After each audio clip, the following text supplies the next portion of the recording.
नमस्कार, मी डॉक्टर मच्छिंद्र बांगर महाराष्ट्रातील आणि देशातील हवामान परिस्थिती संदर्भात ताजा अंदाज देणार आहे। डिप्रेशन हे आता मध्य प्रदेशवरून राजस्थान गुजरातच्या दिशेने पुढे सरकते, त्यामुळे त्याचा प्रभाव आता संपणार आहे। अजून 2 दिवस थोडा प्रभाव राजस्थानमध्ये त्याचा राहण्याची शक्यता आहे। दरम्यानच्या काळात थोडं कर्नाटक, तेलंगणा या राज्यांमध्ये देखील पावसाळी परिस्थिती निर्माण होईल, अगदी केरळ, तामिळनाडूपर्यंत। बंगालच्या उपसागरात नेमकी काय हालचाली होत आहेत यावर आता पुढच्या पावसाचा अंदाज अवलंबून असणार आहे। आपण या ठिकाणी बघतो डिप्रेशनचा ट्रॅक बिहारच्या दरम्यान तयार झाला, उत्तर प्रदेशच्या काही भागातून, मध्य प्रदेशच्या काही भागातून तो राजस्थानच्या पूर्व भागाकडे सरकलेला आहे। त्यामुळे आता डिप्रेशन शेवटच्या अवस्थेमध्ये आहे। या ठिकाणी आपण जर बघितलं तर राजस्थानच्या बऱ्याच शेवटच्या भागामध्ये टप्प्यामध्ये पोहोचलेला आहे आणि त्यामुळे आता फार प्रभाव असा त्याचा महाराष्ट्रावर किंवा भारतावर राहणार नाही। परंतु पुढील हवामान अंदाज कसा बदलतो ते आपल्याला बघायचं आहे। ज्यांनी या चॅनलला सबस्क्राईब केलं नसेल, दररोज व्हिडिओ बघतात, त्यांनी देखील या चॅनलला सबस्क्राईब करायचा प्रयत्न करा की जेणेकरून तुम्हाला दररोजचं नोटिफिकेशन येईल आणि तुम्हाला नवीन अपडेट हवामानाविषयी समजेल। स्कायमेटच्या अंदाजानुसार आपण बघतो तर आज थोडा पूर्व आणि दक्षिण मराठवाडा, पूर्व विदर्भ, दक्षिण कोकण असं पावसाळी वातावरण राहण्याची शक्यता आहे। 20 तारखेला त्याच पद्धतीचं पाऊसमान आहे।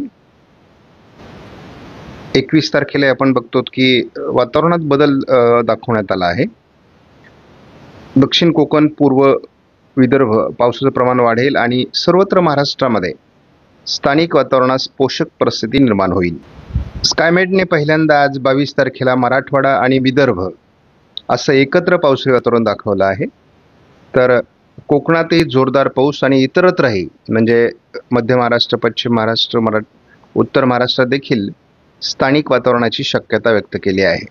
23 तारखेला देखील मराठवाड्याच्या पूर्व भागात आणि विदर्भात, दक्षिण मराठवाडा म्हणजे आणि पश्चिम महाराष्ट्र, कोकण जोरदार पावसाळी परिस्थितीची शक्यता आहे। 24 तारखेलाही स्थानिक वातावरण महाराष्ट्रात आहे, परंतु कोकण, पूर्व विदर्भातच पावसात जोर आहे। 25 तारखेला संपूर्ण महाराष्ट्रामध्ये पावसास अनुकूल स्थिती आहे। कोकण, पूर्व विदर्भ, पूर्व मराठवाडा पावसात जोर असेल। स्कायमेटने विदर्भामध्ये मुसळधार पावसाची शक्यता 26ला व्यक्त केली आहे। मराठवाड्यातही बहुतांश भागात कमी दाबाचा प्रभाव निर्माण होईल। उत्तर महाराष्ट्रातही निर्माण होईल आणि कोकणातही निर्माण होईल। मध्य महाराष्ट्रातही पावसाचं प्रमाण वाढेल। स्थानिक वातावरण पश्चिम महाराष्ट्रात तयार होण्याची शक्यता आहे। कालच्या अंदाजाच्या तुलनेत आजच्या अंदाजात बराच बदल झाला आहे आणि मी हवामान बदलतो म्हणतो ते कारणच हे आहे, कारण जर हुलकावणी दिली आपल्याला कमी दाबाने तर मात्र आपलं फार मोठं नुकसान होणार आहे आणि पुढच्या पावसाची परिस्थिती बिकट राहणार आहे। परंतु आपण बघतो की 27लाही आपल्याला मुसळधार पाऊस विदर्भात दिसतोय, उत्तर महाराष्ट्रात दिसतोय, मराठवाड्याच्या बहुतांश भागात दिसतोय, मध्य महाराष्ट्र आणि कोकणातही पावसात जोर वाढणार आहे। थोडं पश्चिम महाराष्ट्रात पावसाची घट दिसते। विदर्भातील हे वातावरण मध्य प्रदेशकडे 28ला सरकेल आणि तरी विदर्भात बऱ्यापैकी पाऊस राहील, उत्तर महाराष्ट्रात पाऊस राहील, कोकणात पाऊस राहणार आहे। पुन्हा मराठवाडा आणि मध्य महाराष्ट्र, पश्चिम महाराष्ट्रातला पाऊस घटतोय 28 पासून पुढे। आपण GFS मॉडेलचा अंदाज जर बघितला तर पूर्व विदर्भ, कोकण असं आज पावसाचं वातावरण आहे। थोडं दक्षिण मराठवाडा आणि पश्चिम महाराष्ट्रात पावसाची शक्यता आहे। 20ला केवळ कोकणात पावसाचं वातावरण आहे। 21लाही केवळ कोकणात वातावरण दाखवलं आहे। महाराष्ट्राच्या दक्षिणेकडून पावसाच्या वातावरणात बदल विदर्भ, मराठवाडा, पश्चिम महाराष्ट्र, कोकण असा 22ला होईल। तो बदल 23लाही असणार आहे। पूर्व विदर्भ आणि कोकणात पावसात जोर असेल। महाराष्ट्रामध्ये पश्चिम महाराष्ट्र, दक्षिण मराठवाडा, कोकण, पूर्व विदर्भ असं पावसाळी वातावरण 24ला असेल। GFS मॉडेलने अगदी सुरुवातीपासूनच 25 तारखेपासून महाराष्ट्रात जोरदार पावसाची शक्यता व्यक्त केली। कोकणातही पावसात जोर वाढणार आहे। कमी दाबाचा प्रभाव विदर्भ, मराठवाड्यात 26ला तयार होऊ शकतो। दरम्यान दक्षिण कोकणातही पाऊस वाढेल। स्कायमेट आणि GFS या दोन्ही मॉडेलने विदर्भात 27ला पाऊस दाखवला आहे कमी दाबामुळे. 28लाही जोरदार पावसाची परिस्थिती दोन्ही मॉडेलने आपल्याला उत्तर महाराष्ट्र आणि विदर्भाशी दाखवलेली आहे. कोकणात पावसात जोर राहील, इतरत्रही स्थानिक वातावरण राहील. ECMWF मॉडेलने आज दक्षिण कोकणात पावसाचा अंदाज दिला आहे. उद्या देखील दक्षिण कोकणातच पावसाचा अंदाज ECMWF मॉडेलने दिला आहे. ECMWF मॉडेलने 21 तारखेपासून वातावरण बदल दाखवला आहे. पूर्व विदर्भ, दक्षिण मराठवाडा, पश्चिम महाराष्ट्र, दक्षिण कोकण असं पावसाचं वातावरण दाखवलं आहे. 22 तारखेला संपूर्ण विदर्भ, बहुतांश मराठवाडा, पश्चिम महाराष्ट्र आणि दक्षिण कोकण असं जोरदार पावसाचं वातावरण आहे. 23 तारखेला मराठवाडा, पूर्व विदर्भ, कोकण असं मोठं पावसाळी क्षेत्र आहे. 24 तारखेला आपण बघतो पूर्व विदर्भ, दक्षिण मराठवाडा, थोडं पश्चिम महाराष्ट्र आणि कोकण असं पावसाळी वातावरण वाढणार आहे. 25 तारखेला स्थानिक वातावरण महाराष्ट्रामध्ये जोरदार असेल. 26 तारखेला पूर्व विदर्भ, कोकण पावसाळी वातावरण आहे. 27ला हा कमी दाब विदर्भातून मध्य प्रदेश, छत्तीसगड असा जातोय. या राज्यांमध्ये अनेक कमी दाब गेल्यामुळे या ठिकाणी मोठं पावसाळी वातावरण सातत्याने राहिल्यामुळे या ठिकाणचा पाऊस पर्जन्यमान सरासरीपेक्षा जास्त गेलंय. परंतु महाराष्ट्राला आणि दक्षिण भारताला जुलै महिन्याने बरीच हुलकावणी दिलेली आहे. 27ला आपण बघतो तो विदर्भ संपूर्ण, थोडं उत्तर महाराष्ट्र आणि कोकण असं पावसाळी वातावरण राहील. 28ला या कमी दाबाचा प्रभाव महाराष्ट्राच्या उत्तरेकडून आणि कोकणात राहण्याची शक्यता आहे, विदर्भात राहण्याची शक्यता आहे. 29ला मात्र हे वातावरण कमजोर होणार आहे. 30 तारखेला थोडं स्थानिक वातावरणाचा पाऊस एखाद दुसऱ्या ठिकाणी असेल, परंतु प्रभाव कमी होईल.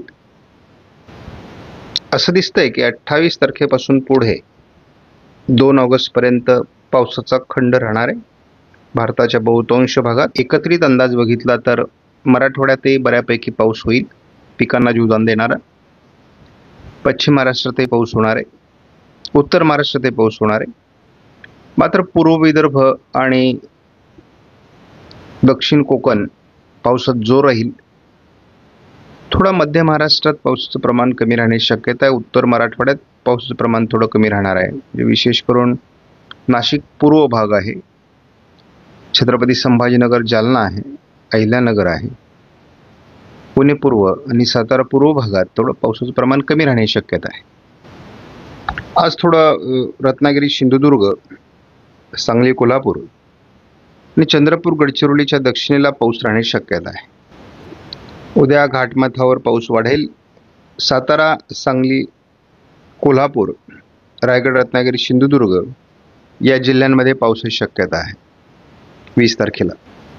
21 तारखेला एक ट्रप विदर्भात तयार होत असल्यामुळे विदर्भाच्या बहुतांश जिल्ह्यात चांगल्या प्रकारचा पाऊस 21ला होईल. दक्षिण कोकणात पाऊस असेल. 21 तारीख तशी आपल्यासाठी महत्त्वाची आहे. अहिल्यानगर, सोलापूर, धाराशिव, पुणे पूर्व, सातारा पूर्व, सांगली, कोल्हापूर आणि कोकणात पाऊस होण्याची शक्यता आहे. पूर्व विदर्भात पाऊस होण्याची शक्यता आहे. पहिल्यांदा आपल्याला बीड, लातूर, धाराशिव, सोलापूर या विभागात 21 तारखेला उशिरा पावसाचा अंदाज आहे. त्याच दरम्यान चंद्रपूर, गडचिरोली किंवा पूर्व विदर्भात पाऊस आहे. 22 तारखेला छत्रपती संभाजीनगर, जालना, अहिल्यानगर, बीड, लातूर, धाराशिव, सोलापूर, संपूर्ण कोकण आणि विदर्भातील अकोला, अमरावती, नागपूर, भंडारा, गोंदिया, चंद्रपूर, गडचिरोली, यवतमाळ, वर्धा, वाशिम, हिंगोली, नांदेड या जिल्ह्यात पावसाची शक्यता दिसते. 23 तारखेला देखील छत्रपती संभाजीनगर, जालना, परभणी, नांदेड, बीड, अहिल्यानगर पूर्व, धाराशिव, लातूर आणि सोलापूर उत्तर भागामध्ये पावसाचं वातावरण राहणार आहे. संपूर्ण घाटमाथ्यावर आणि रायगड, रत्नागिरी, सिंधुदुर्गमध्ये पावसात जोर राहील. पूर्व विदर्भातही पावसात जोर राहणार आहे. 24 तारखेलाही बीड, परभणी, नांदेड, लातूरच्या भागात पाऊस होऊ शकतो. सांगली, कोल्हापूरमध्ये पाऊस होऊ शकतो. रत्नागिरी, सिंधुदुर्गमध्ये पावसाची शक्यता आहे. 25 तारखेला संपूर्ण विदर्भ, थोडं नांदेड, वाशिम, हिंगोलीच्या भागात आणि घाटमाथ्यावर पावसाची शक्यता आहे. एक कमी दाबाचं क्षेत्र 26ला ओरिसावर तयार होईल. हे छत्तीसगड, मध्य प्रदेश, राजस्थान असं जाण्याची शक्यता आहे. पण हे थोडं महाराष्ट्र येणं अपेक्षित होतं. यांनी जर हुलकावणी दिली तर महाराष्ट्रात थोडी चिंतेची परिस्थिती निर्माण होईल. सध्याच्या अंदाजानुसार 27 तारखेला थोडं जळगाव, अकोला, अमरावती, नागपूर, भंडारा, गोंदिया, चंद्रपूर, गडचिरोली, यवतमाळ, वर्धा आणि वाशिम या जिल्ह्यात पावसाचा अंदाज आहे. थोडं उत्तर महाराष्ट्रात पाऊस वाढेल. 28 तारखेलाही उत्तर महाराष्ट्रातील काही जिल्ह्यांमध्ये, नाशिकमध्ये पाऊस असू शकतो. मात्र 28ला हे जसं वातावरण संपेल तसं पुढे जवळपास 2 ऑगस्टपर्यंत पावसाचा अंदाज महाराष्ट्रामध्ये केवळ कोकणात असणार आहे. त्यामुळे पुढे पुन्हा पावसाचा खंड तयार होतोय.